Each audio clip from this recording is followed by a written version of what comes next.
Kufuatia kifo cha Mheshimiwa Jenista Mhagama, Wanaruvuma tulipokea taarifa hizi, tumeshafanya maandalizi mbalimbali ya kuhakikisha kwamba mwili wa marehemu tunaustiri katika mahala panapostahili kwa heshima zote, na kwa mujibu wa ratiba ya Bunge na sisi Wanaruvuma tumeipokea na tunazingatia. Kwa mfano leo siku ya Jumamosi tuko hapa nyumbani kwa marehemu hapa Makambe Songea mjini kwa ajili ya maandalizi hayo, na kamati ambayo inaongozwa na katibu tawala wa mkoa mama yetu Mary Makondo na wajumbe mbalimbali ambao wanajadili namna ya kufanikisha zoezi hili la kumstiri mwenzetu hapo kesho kutwa tarehe 16.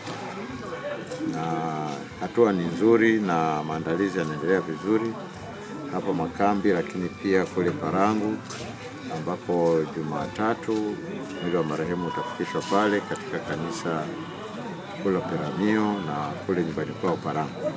Baada ya hapo Jumanne ataenda kuzikwa kule Rwanda, katika kijiji cha Rwanda, wilaya ya Mbinga, katika halmashauri ya Mbinga vijijini. Kwa hiyo ndio itakuwa mwisho wa safari yake Mheshimiwa Jenista Mhagama. Sasa tutajie mwili wa Mheshimiwa kuja hapa Songea lini na ni muda gani? Kwa mujibu wa ratiba ya Bunge tumepata kwamba mwili wa marehemu utakuja kesho Jumapili tarehe 14 na utasafirishwa kwa njia ya anga, kwa maana kwa ndege kutoka Dodoma hadi Songea, na sisi tuko tayari kupokea mwili huo pale uwanja wa ndege wa Songea, na hatimaye utafikishwa nyumbani kwake Makambi kesho Jumapili.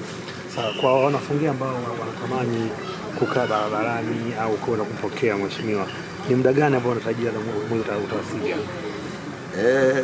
Mimi nawaomba wananchi wa mkoa wa Ruvuma, wananchi wa mji wa Songea ambako mwili wa marehemu utawasili pale uwanja wa ndege, kama ambavyo tunapata taarifa hizo, tujitokeze kuanzia uwanja wa ndege kuanzia saa 4 asubuhi.